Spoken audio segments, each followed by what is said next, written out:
Assalamu alaikum wa rahmatullahi wa barakatuh. Since a lot of you are very curious, I will be showing you every single resource that I am using to learn Fusha Arabic. Now I will be showing you some very niche techniques that a lot of people aren't really using, but some of the people that are very knowledgeable in the Arabic space have definitely pushed this forward, so I'll be sharing that with you. However, if you do have a prayer coming up, please guys go and pray your salah. It is more important than watching this video. Now, what Arabic dialect am I actually learning? Like, what will enable me to become a solid student of knowledge? Well, it is called Fusha Arabic. Now, this can be split into two headings. You have classical Arabic and then modern standard Arabic. This is the kind of Arabic that will allow you to understand what the Imam is saying during Taraweeh. Now, obviously, you would need some tafsir accompanied with that. And Fusha is the language that the Prophet ﷺ used to speak 1,400 years ago with his companions. And it is no surprise that it is the most eloquent form of Arabic that there is. However, some people do say that there is kind of a more closer link between classical Arabic and what was being spoken by the Prophet ﷺ, and also what is in the Quran. Either way, they all fall under Fusha, and that is the Arabic that most of us want to learn. Because most likely, if you are watching this, me and you, we're ambitious Muslims, right? We want to eventually raise righteous children that are practicing. We want to eventually maybe even be a part of a brotherhood or a sisterhood. And then, well, maybe not me a part of a sisterhood, but a part of some sort of community that we can actually benefit them with our knowledge, us being a solid student of knowledge. Well, what we would need is the Arabic language, because you can't become a solid student of knowledge without that. So take this learning of Arabic kind of like a jigsaw that you are carving. Eventually, you're going to try and make it fit into this huge picture that makes up you. And yes, it may take up time, but once you have a lot of these kind of pieces, a lot of these different things that you are trying to improve in yourself, maybe your hifz, maybe your relations to your family, upholding the ties of kingship, trying to be closer to Allah through donating more, giving more sadaqah, these kind of things.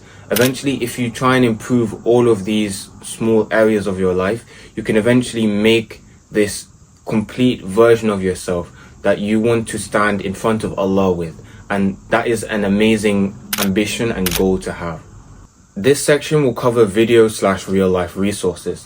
This is because in order to learn a language, you have to get the resources from somewhere, right?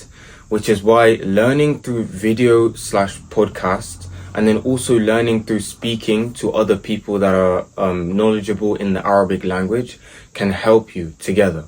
Because most likely you're like me, right? We're living in a country where most people aren't speaking Arabic on the street. So it is important for us to be able to have a media where we can comprehend the Arabic language and we can be able to understand and take notes of any word that we come across. Like, for example, if you watch podcasts, like, for example, Yasser al-Khuzaimi's podcast, where he talks about how to treat other people in a proper Islamic manner, you can gain so many new words while also benefiting from that person. For example, the word alaqat, which means relationships, and the word walidhalika, which means therefore, laysh, why. All of these words that are very much used in conversations and in general, no matter who you're speaking to, these kind of situations, you can pick them up easily because they are being repeated a lot in podcasts. And then you can also benefit from these people. You can take notes on how to become better in your relationships towards other people, whilst also learning Arabic. Some of the sheikhs, for example, like Sheikh Sulaiman al-Ruhaili and Sheikh Aziz Farhan al-Anizi, these people will help you learn the religion more, and also as a byproduct, you will learn certain words and phrases like Sakratul Maut, which means the agonies of death, that can help you in seeking knowledge. So what I do and what I'm advising you to do is watch the video firstly without any subtitles. This will increase your comprehension. And then from there, any word that you hear being repeated a lot consistently, write it down straight away.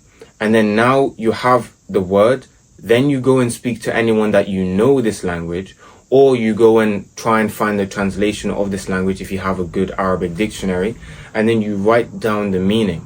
Now, every time you have the chance to say this word, definitely say it. Even if you're saying it to yourself, say it so that it can be familiarized with yourself and so that you don't forget it. Now you can have a written vocabulary sheet and you can also have a digital vocabulary sheet. Both of these I will get into inshallah. Now the next section covers writing. Why writing is so important is because it will allow you to actually see how the word is used in different contexts, and it will also aid you in further memorizing the word. So for example, here I was doing fruits and colors and food. So as you can see here, hopefully you can see it, there is tomatoes that are red, please.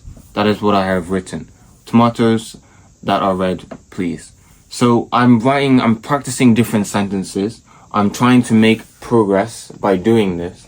And it's just a bit a day. You may be thinking, wait, why aren't I doing like 2 pages every single day or 3 pages? Well, firstly, definitely doing more would be really good, right? But right now I'm trying to build consistency. Eventually, I will go to a point where I progressively overload, where I do more. Like for example, this is, if I can get it, yeah. This was the 25th. As you can see, I've already written a bit more than what I was doing on the 23rd. And this is all what it's about, consistency. Showing up every day rather than showing up 3 days in a week, for example, but doing very good on those 3 days, but then leaving it off for a month after that. Or showing up for every single day, making small but gradual progress, and eventually reaching your goal of learning the language. Like, you aren't obviously supposed to have everything perfect. You will have some certain days where you do not practice. However, you should not normalize this at all. Definitely don't normalize this, because every day you miss 1 day, that is like 1 vote of you internally saying to yourself, I don't want to learn this language. Every time you keep missing a day, it's like you're giving yourself 1 vote. Okay, I don't want to learn this language.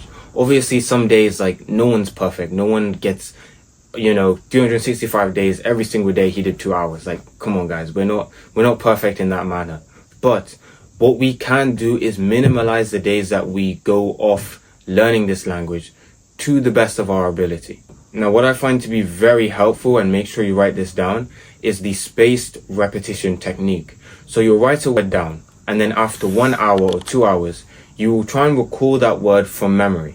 If you fail, you will go back to the book or the textbook that you have, and then you will view the word again, maybe even write it again, and then go again for another hour and try and recall it. Let's say you get it right and you recall it fine and perfectly. Then this time now you can extend the duration. How I like to do this is that I will write certain words before going to bed. So for example, I think I wrote these verbs before going to bed, and then the next day I will try and recall them. If I don't recall them, that's no problem. Write them again in the next practice, maybe study some other things in the Arabic language, and just continue like that. So there is no real problem in, having certain times where you forget, but make sure that you just keep revising it, and then inshallah, Allah will make it easy for you. Now this section will cover apps that you can use to learn Arabic. Specifically, the app that I'll be talking about is called Anki. Now, what you will be creating is called a vocabulary booklet. Mohammed Andalusi, which is a very popular Arabic content creator who has learned the Arabic language from scratch, from not knowing anything, has mentioned having a vocabulary booklet can definitely skyrocket and improve your progress. It's like, for example, having a notebook like this, where you just write every single vocabulary that you have learned and picked up, and then obviously what the word actually means as well. So that's just it in a nutshell. However, when you have different ways of creating this vocabulary booklet, for example, through flashcards, it can get quite a lot, which is why we have this Anki method, which is digital. The purpose isn't just transferring it over to Anki, it's also because you can learn these words from anywhere. So for example, you learn a new word, right? You write it down and then eventually you put it into your Anki. Now when you go out, for example, you're on the bus or you're commuting to work or college or university or school, wherever, you can review your Arabic words without getting out your notebook or anything. And any word that you want to look for, you can just search it within the app.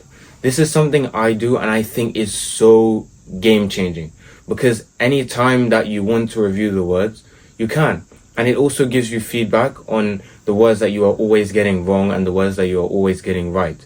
So you can make, smart adjustments to which words that you need to review and which words that you don't, which kind of sets it apart from the writing. Ustad Tim Humble, another very knowledgeable person in the Arabic language, also does promote using Anki, which is amazing, because this app that you can use anywhere, no matter the location or anything, will help you a lot, especially when you need to revise consistently. However, if you still want to use flashcards and you still want to make a written version, go for it. Definitely still do it. And that's something still I do. So never, think that I have to stick to one thing only. Now, next is speaking practice. So obviously, if you watched my previous video, you know I'm using Arabic Bayna Yadayk. And we have some certain conversations that we have in this Arabic language, like the book is completely in Arabic. So we can have these conversations, and if I get something wrong, then he can correct me, which is why having a teacher in learning this language is very important. However, if you don't have a teacher or anything, In Sha Allah, I will be making some sort of community. I'm not sure yet what it will be, but some sort of community where you can all benefit, and all of us that are learning Arabic and that want to improve ourselves in our religion, get closer to Allah, build a brotherhood, and do all of these great things together. In Sha Allah, I will make something like that where we can all benefit. And if you want to speak to me and we can, have maybe conversations or something, In Sha Allah, something like that will be sorted out. If you are interested, just let me know. It's just a distant thought right now, but I think having people that you can speak with that are on your level, that are also trying to improve themselves in learning the language, is very good, because it can be quite demotivating if you're by yourself and you're learning the language completely solo. As I mentioned before, all of us, we're trying to be ambitious Muslims. We're trying to achieve the highest level of Jannah, inshallah, right? So this is the first step that we can take. But we also have to improve multiple areas of our life.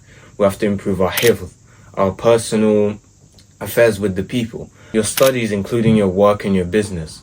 What better way to try and achieve all of these things and improve them all at once than by making dua and working hard? You have to have a work ethic. That I'm not going to sugarcoat it to you. You have to work hard. You have to sit down and say to yourself, I want to achieve these things, and schedule out your day or do whatever you have to get to your destination. Because the only person that will benefit from you actually taking the step forward is you. And if you don't take that step forward, others will. And that's kind of the point I want to make to you guys. Definitely try and improve yourself in these kind of ways that I have mentioned. And most importantly, make this one dua that I think can definitely benefit you, which is Rabbi zidni ilma, which is, my Lord, increase me in knowledge, found in Surah Al-Taha, that can help you in your affairs when you are learning the Arabic language. So, Assalamu alaikum wa rahmatullahi wa barakatuhu.